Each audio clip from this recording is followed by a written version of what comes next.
Today, fellow explorers, I'm in one of my favorite cities in the entire world, Singapore. I'm spending 5 days here, and in this video, I'm gonna take you around on all of the great things I see, do, and eat. All right, let's go. All right, at the top of the Tuesday morning to you, I'm just walking over to the Bugis street market, and here in front of Bugis Plus, I saw this really interesting vending machine. This vending machine makes smoothies, but it's actually got like avocado, banana, lychee, mango, papaya, all this fruit right in here that it makes up fresh to make your smoothie. Pretty neat. Take that, boring orange juice machine. Okay, and here we are, Bugis Street. This is the largest street market in Singapore, and I mean, the nice part about it is it's covered. I was already getting quite warm walking over here, and I wouldn't really call it air conditioned, but maybe a little bit, like there is some cool air in here, or it just hasn't baked completely because the sun's not out, but there's like lots of vendors selling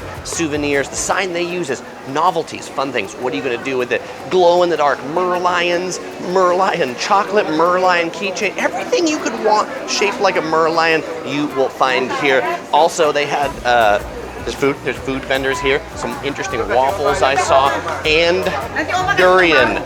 I contemplated trying some durian until I saw the price, $25 for the durian. That's cray-cray.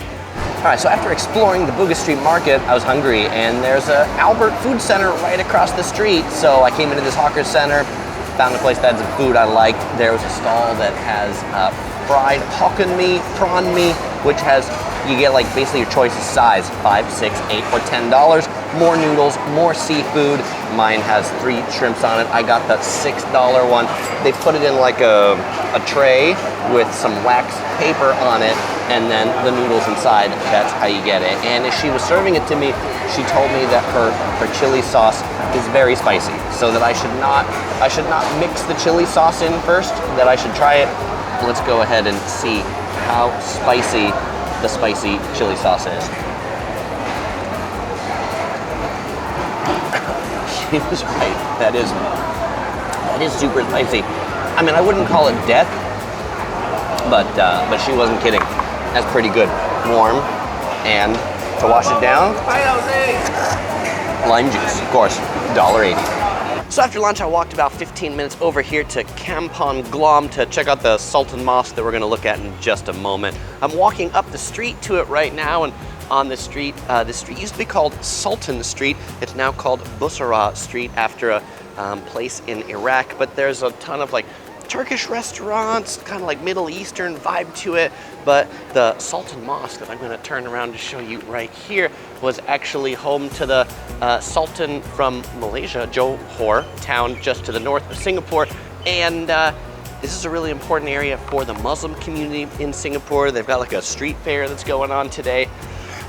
It's hot, the walk made me hot. So I got another iced sendal from Makan Malacca. They had a sign that said it's like Singapore's favorite shave ice. But instead of coming in a cup with a spoon, it comes, or a bowl with a spoon, it comes like with a straw. So I don't have to worry about it melting. Although it's been about 5 minutes since I ordered it, so I could come over here and shoot this scene, and it's melted already. But icy cold water is really good for drinking out of a straw. I feel like I'm melting. I feel like I'm melting too. I need to pull out my towel, but I don't have an extra hand. Otherwise I would. Oh, and it's not just any silly street festival. This is the festival that they have for the holy month of Ramadan, which it is right now. I found that out after going in the mosque. Visitors can go in for a few hours a day after taking off my shoes and putting on a fancy new skirt to cover my knees. I was able to go in, take a look around the mosque, chat with some of the friendly people inside that told me they're going to be celebrating their 200-year anniversary of the mosque next year. So right now it's 199 years old. Well, after going in the mosque, I did a little exploration around this neighborhood and found this really cute lane. This is Haji Lane. It's just like a pedestrian street to walk down. There's more neat cafes, bars, shops, street art, and I mean, it's Singapore, so you are never far from a convenience store like 7-Eleven. I think I'm gonna go in there and get a drink, but I also just had an ice cream from Birds of Paradise Gelato, thanks to the tip from some fellow Singaporean explorers that I met on Sentosa Island yesterday. That was a pretty tasty raspberry lychee ice cream. Hey, and right next to 7-Eleven, what was there? Type Bar, a place where you can play with a typewriter for $5 for 15 minutes. I mean, I guess these are antiques for kids today. So I got my drink here at 7-Eleven, and you know, I'm usually one who likes to savor my drinks for a long time. I'll spend an hour or two on an iced tea or a drink, but in Singapore, I've really had to learn to chug them because it's like cold right now, and in about 15 minutes of being outside, I'm gonna have some hot tea instead of iced tea.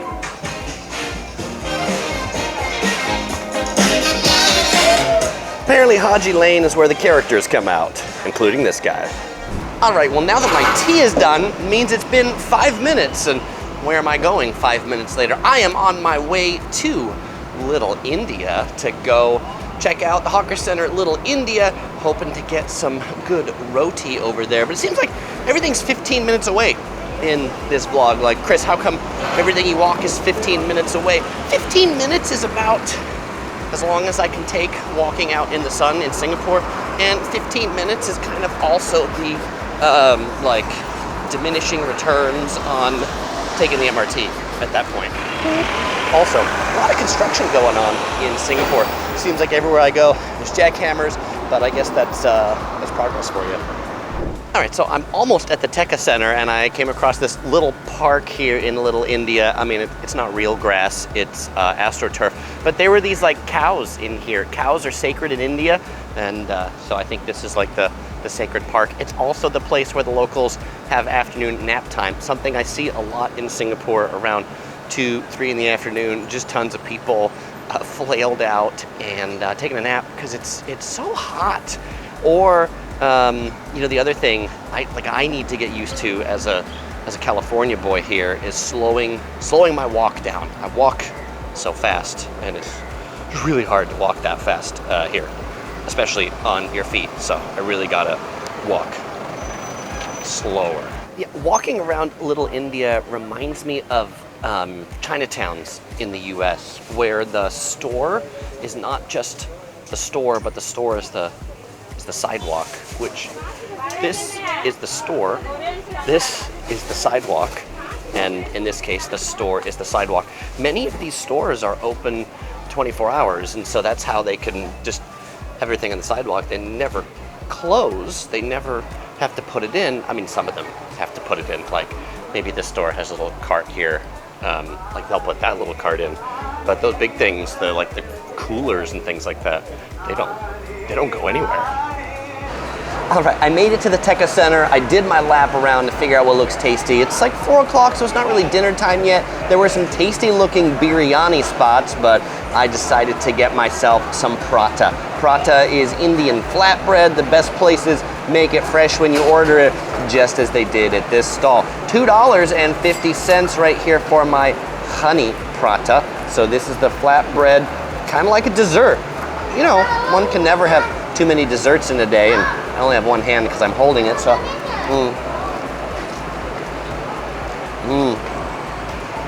It's hot, it's fresh, it's soft, it's crispy, it's sweet, it's all pretty good. I also like the ones that come with curry, like you can get it with a curry sauce on the side, and then instead of a filling, like you dip it into the curry.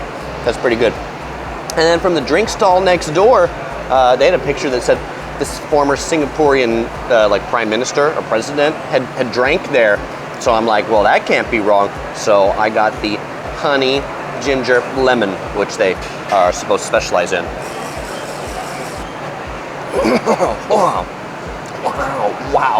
Wow. That drink has so much ginger in it. Like this immediate like gingery like whoa that comes up in the throat. I think this should keep me healthy. So Gardens by the Bay is a really interesting modern botanical garden. It's like huge. It's right behind the Marina Bay Sands Hotel. That's the one with the surfboard on it. And this garden, like you can walk around the grounds for free, but then there's attractions that you have to pay to get into. There are 2 big attractions are the Flower Dome, which I'm in right now, and the Cloud Forest Dome. I paid $53 for the combo ticket to go into both. Flower Dome has a sakura cherry blossom thing here for March and April, which is funny because I'm going to Japan in 2 weeks to see the actual cherry blossoms that are there, but it was only $8 more to add on the Flower Dome after the Cloud Forest Dome, and I figured, what the heck, I might as well go ahead and walk through. They are very small and young cherry blossom trees though. Having seen the real ones in Japan, these are kind of sad, but you know, cherry blossoms probably don't do all that well with the heat in Singapore, so I'm curious like how they grow these things or where they grow these things so that they can like bring them in here once it's springtime. And yes, the Cloud Forest Dome is definitely cooler. I've been in this one before. It's now Avatar themed, which definitely makes it different because there's now blue creatures all around, but it's a misty cloud forest. Every 2 hours on the even hour, it starts to mist, and so you can see these misters coming up back here. I think maybe we come this way in the sun, you can see the misters. This is the time you want to be here.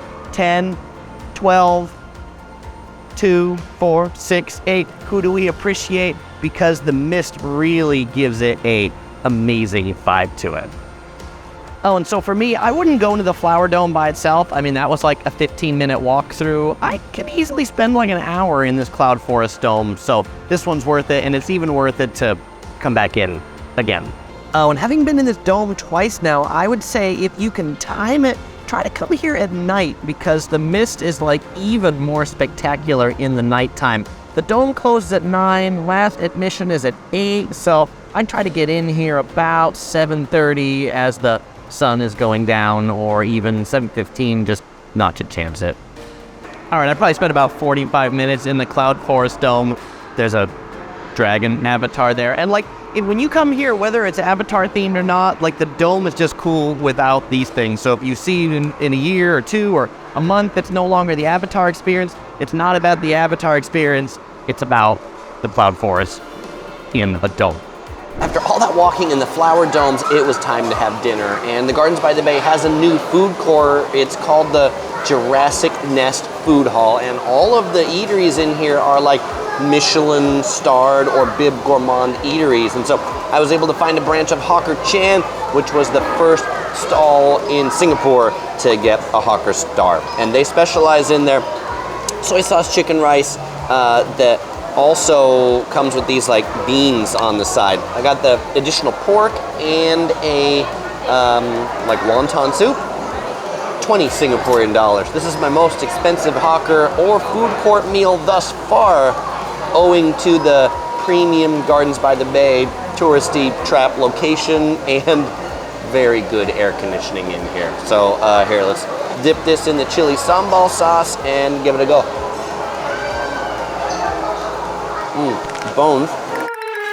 So once I decided not to eat the bone, flavorful, juicy, and let's try this with the beans.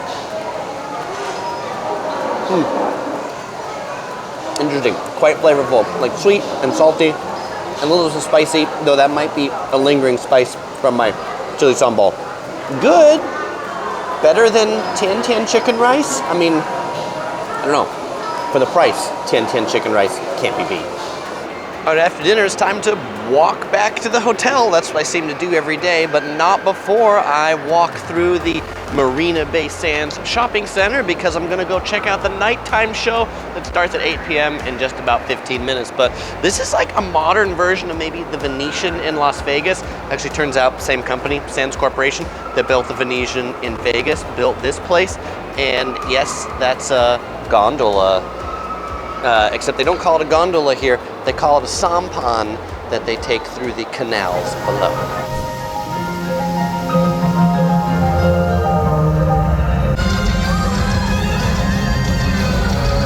So I've seen that light show before too, and I will say it's just as good the second time. I feel like they've definitely improved it since I was here 5 years ago. And what's really neat about this light show is, I mean, just the backdrop. The backdrop of the skyscrapers of Singapore, super neat.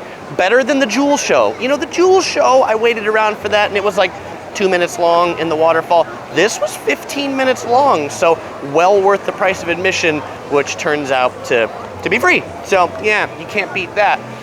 Now, time for me to walk back to the hotel.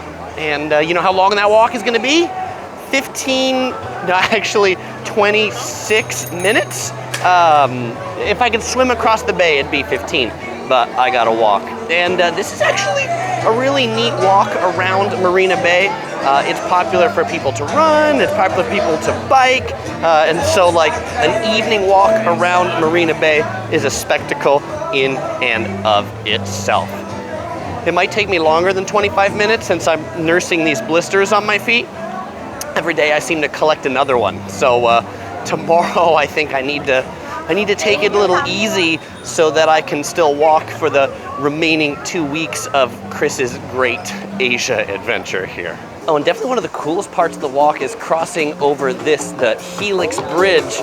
Oh, and if you heard music, those were some cyclists back there. People like to light up their bikes and decorate their bikes and play music as they ride through here. But this Helix Bridge, pedestrian only, and it was built to resemble strands of DNA. Good Wednesday morning. This is my last full day in Singapore, and I'm missing this place already. Okay, I won't be missing the heat and humidity, but I'm just missing the place. I am on my way to the National Museum of Singapore for a bit of a cultural day today. I just took the MRT to the Bras Basah stop, which lets out in the basement of Singapore Management University, the campus that I'm standing on right now. And what I thought was funny was I saw a group of students, actually multiple groups of students, practicing K-pop down there in the basement of the MRT. Apparently K-pop is popular everywhere in the world, even in Singapore. You know, and I'm usually not that into museums, but this one is actually pretty cool. It goes in the whole history of Singapore, how the Chinese, the Europeans, the Indians, the Arabs, the Malays, and more came together to form this melting pot. And you know, you might think, Chris, how do they have a neat modern museum in that old classic building? Well, they've actually built like a new museum building connected to the old one. And so like the displays are just really neat and really intriguing and really quite immersive. Oh, and I also learned a little interesting tidbit about Singapore, how it's related to Australia. You know, Australia being a British convict nation, Singapore started a similar way. Apparently, convicts from British India were sent here to build a number of their government buildings. You should definitely check this out if you visit Singapore. After the museum, I hopped on a quick 10-minute bus ride over to Orchard Road to my favorite food court here in the basement level 4 of Iron Orchard. The Food Opera, as it's called, is a really neat themed food court. It kind of has like a old Victorian feel to it, probably reminiscent of the British colonial area here in Singapore. Makes sense after coming out of that National Museum that was also British colonial. What have I got here? I've got the prawn noodles, like I had just the other day, because I love these, and so I had to get a second portion of them. But I've also got the carrot cake. Now you might be thinking, Chris, that doesn't look like any carrot cake I've ever seen. This is a carrot cake in Singapore. It has no carrots. It is made of radish mixed with flour that are kind of steamed, made into these little cubes with egg, stir-fried with egg and garlic, and always served with some spicy chili sambal sauce. Pretty good. And to drink, I've got a iced honey lemon, which is more honey than it is lemon. Good though. $13 here at the Food Opera because it is hot today and I really needed some air conditioning in a food court. All right, so I've emerged from basement level 4 up on top to Orchard Road. I was in Iron Orchard for a couple hours, lost track of time in daylight, and I was glad to see when I got out here that it's partly cloudy, which is the perfect weather in Singapore. And Orchard Road, which is what I'm strolling down right now. I mean, I'm not strolling down the road. This is the sidewalk on Orchard Road. This is the shopping hub of Singapore. There are like 20 plus shopping malls just on this one street. This is like the closest you get in Singapore to the Las Vegas Strip. Like, this is the strolling street. If you want to go for a stroll and do high-end shopping, it's here. Look, there's no casinos, but this is definitely the place to be. It's a one-way street over there. You'd hardly know there was a street. You can probably hear the cars, but they have some nice plants built up. They really don't want you to cross this street by foot, and so like to cross a lot of the intersections, you actually have to go like in pedestrian underpasses, like tunnels to get under there. Man, it's 4 o'clock and I haven't had my first dessert of the day yet. Well, lucky me. I found the ice cream cart. And these carts are the best deal on Orchard Road because for $1.50 you get a hunk of ice cream that they actually like cut off a brick on a piece of bread. I mean, okay, it's not gourmet, but it's cheap and it's cold, and you can get mango flavor. I got mango flavor. You can get durian flavor, so you can get some pretty unique Asian flavors at these ice cream stands. You need to have at least one of these when you come to Orchard Road. Pretty good. But in addition to Ion Orchard, the other mall that I like is the Takashimaya Shopping Center right here. This one is a branch of kind of like one of Japan's flagship department stores. They have a really neat food hall down at the bottom, and it's also a good street for strolling because there's trees that help provide some shade when it's sunny, and then you can just duck into any one of these shopping centers if it's raining or if it's too hot to get some AC before you continue. And I think I might just do that now. I'm gonna go in there. All right. You know, by this point in most days, I already be like 2 desserts in, so I figured I still had room for some more dessert. I've been seeing this Coconut Queen store like everywhere in Singapore, and it finally decided to try it. I got the original coconut smoothie, which has coconut ice cream, coconut juice, and coconut flesh. And it comes in a bag, so it's easy to carry. All right, here we go. Coconut smoothie. It's nice. It's coconutty, it's milky, and tasty. And what was once a beautiful sunny day an hour later now is pouring rain in buckets. But the rain here, it's highly localized. Oh, I don't have an umbrella, Chris. I'm standing under a glass roof. Just over there, looks like sunny and blue skies. Well, fellow explorers, now that it's 6 o'clock, I think I'm gonna make my way back to the hotel. I've had enough walking for one day. I've had enough desserts for one day. I've certainly had enough shopping for one day. I got an early flight tomorrow to Taipei to continue Chris's great Asia adventure. You can look forward to more episodes coming up from Taipei and then onwards to Japan. But if you enjoyed this video and you want to see more of my videos from Singapore, you'll find links here on the screen or in the description below. And if you liked it and you don't go watch those videos because you watched all my videos, please give me a thumbs up on your way out. I'd appreciate it. Thanks.